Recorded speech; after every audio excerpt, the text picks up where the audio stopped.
Kabalana lamini aw lafiyara kalanso la ka sababuya kɛ complexe scolaire Kadijatu Balo ye. Complexe scolaire Kadijatu Balo ale kɔni sigira sen kan kabini san 2019. Jardin d'enfants o b'a la, premier cycle o b'a la, second cycle o b'a la. Ka kɛɲɛ ni technologie ale yakobalen diɲɛ seleke naani bɛɛ lajɛlen kɔnɔna la sa. A promoteur ale y'a laɲini ni ka salle d'informatique ko bila a ka kalanso o kɔnɔna la. Salle d'informatique min yɛrɛ sa ni a baara bɛ daminɛ e maa min bɛ 4e année na fo ka taa se 9e année ma informatique o bɛ aw ka bila la. Complexe scolaire Kadijatu Balo ni e mɔgɔ mago b'a la sa o filɛ nin ye Kabala S la nɛgɛjuru sira 79 02 36 20 65 90 63 62 ale konko dɔrɔn i ni a promoteur o bɛ ɲɔgɔn sɔrɔ ni o ye Abdou Kɔnɛ ye. Complexe scolaire Kadijatu Balo olu kɔni ka devise tɛ fɛn wɛrɛ dɛ o de ye kalandenw olu bɛ se ka kalanko ɲuman ni ka o sɔrɔ u ka kalanso o kɔnɔna la. Travail, discipline ale ni réussite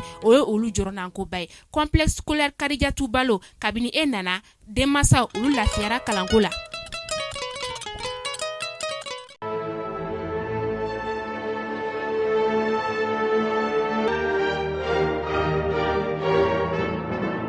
Tarata ye septembre kalo tile 28 san 2021 aw minnu b'a filɛ sanga n'a ka wagati an ka bɔlɔlɔ kana la Mali kɔnɔ yan ka taa se Mali kɔkana ma an bɛ aw bɛɛ lajɛlen fo a ka wagati o cogoya la aw bɛ sigi ka kunnafoni min ma kɔnɔ Mali kunnafoni.net ale jabaranin kan tɛnɛ fo ka se juma ma ale waati selen ni a y'aw bisimila.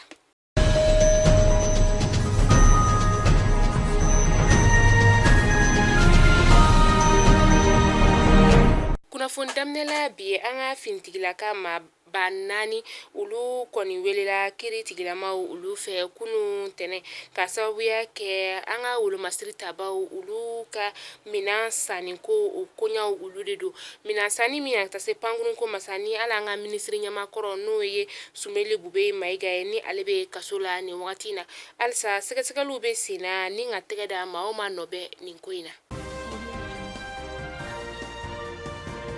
An bɛ bankasama fila olu ntanyana bolimafɛn kelen o jenina ka sababuya kɛ binganiwale dɔ o kɛra Dimpal la ale ni bankasi ni ɲɔgɔn cɛ kilomɛtiri 12 o bɔɲɔngo de do ni binganiwale in yɛrɛ kɛra septembre kalo tile 26 tɛmɛnen na a kɛra su nɛgɛ kaɲa fu manɔfɛntigi dɔ olu fɛ dugulamaw olu kɔni sɛbɛkɔrɔ jɔrɔlen do ni lakanabaliya in o la u kɔni ye weleweleda bila an ka jamana marabagaw ma u ka se ka olu ni u bololaminɛw kisi cogoya min na.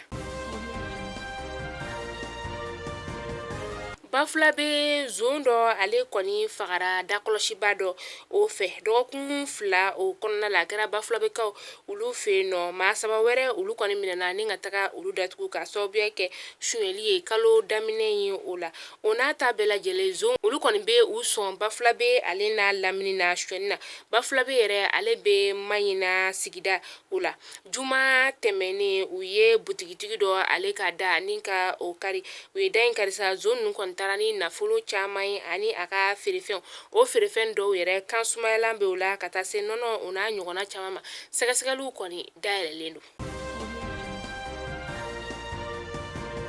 Kasim Tapo ni ale ye sɔrɔladonba ye n'ale kun bɛ ka an ka ministre ɲamakɔrɔ n'o ye Sumeli Bube Mayiga ye n'ale kun y'o ka sɔrɔladonba ye kabini a minɛna ni ka taga n'a ye kasobonba o la ka sababuya kɛ an ka jamana ɲamakɔrɔ n'o Ibrahim Boubacar Keita ale ka pankurun ko fo ka taa se an ka wolomasiri tabaw olu ka minɛnw sanni koɲɔgɔn ma i n'a fɔ bɛɛ ye cogo min na a welelen ye Cour suprême na ko ale kɔni tɛ Sumeli Bube Mayiga ale ka sɔrɔladonba ye bilen.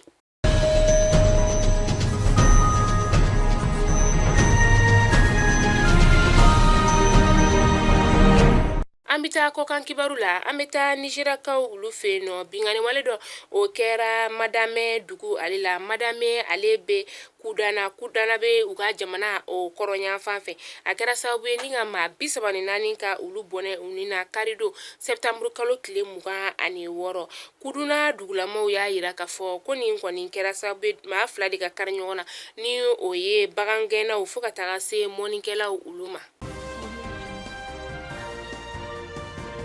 Kongo jamana marabagaw olu kɔni y'u ka jamana bila état d'urgence ale la ni y'a ta ko 27nan o ye ka sababuya kɛ coronavirus ale bana ye u ye waliya kura wɛrɛw ta min n'a bɛ yira k'a fɔ n'i bɛ taga farikolo ɲɛnajɛkɛyɔrɔ la ani ɲɛnajɛkɛyɔrɔ fan o fan fo ka taa se bolimafɛnw tali ma sa i kɔni ka kan ka i ka boloci sɛbɛnfura ni ka o de yira min ni a baaraw kan ka daminɛ novembre kalo tile fɔlɔ nata in na.